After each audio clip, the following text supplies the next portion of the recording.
चीनी की कीमत अभी तक गवर्नमेंट के काबू में क्यों नहीं आ रही? ना क्रशिंग सीजन टाइम पे शुरू हो रहा है, ना डीरेगुलेशन की जा सकी है, क्या हर्डल्स क्या हैं? बिकॉज ये तो आम बंदे का मसला है ना, चीनी, आटा, चावल, दाल। देखिए, अभी तो जो स्पाइक आई है वो आर्जी है। आई थिंक अगले 3 से 4 हफ्ते में जैसे ही चीनी सीजन की क्रश होना शुरू हो जाएगी तो कीमतें डाउन हो जाएंगी।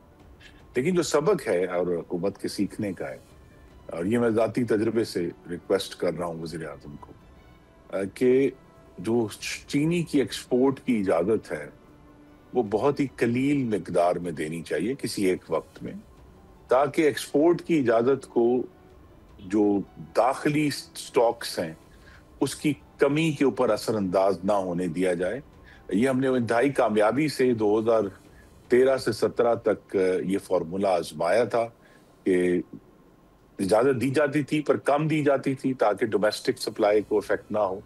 और नतीजा ये हुआ उसका, जो असल बात है अवाम के लिए, कि जब मुस्लिम लीग नून की हुकूमत आई 2013 में तो चीनी 53 रुपए किलो थी जून 2013 में, और जब हमने अपनी मुद्दत मुकम्मल की मई 2018 में तो चीनी 1 रुपया कम थी, 52 रुपए किलो थी। तो ये तमाम वज़ीर आज़म गलती क्यों करते हैं? ये माजी में भी देखते रहे, हर साल होता है ये, और ये कोई जी वो ये चीनी की इतनी मीठी गलती हर वज़ीर आज़म क्यों करता है सर? जी वो देखिए, जब हमने नहीं की तो चीनी की कीमत 5 साल बाद 1 रुपया कम हो गई।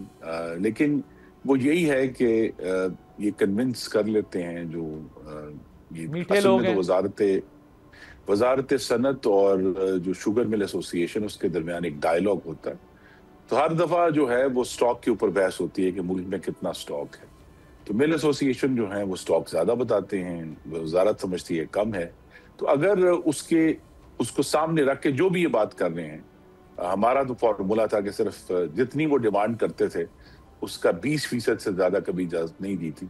उसका नतीजा ये हुआ कि मुल्क में कभी भी डोमेस्टिक सप्लाई शॉर्ट नहीं हुई और एक्सपोर्ट भी होती रही। राइट। सब्सक्राइब करें और बेल दबाएं ताकि कोई खबर रह न जाए।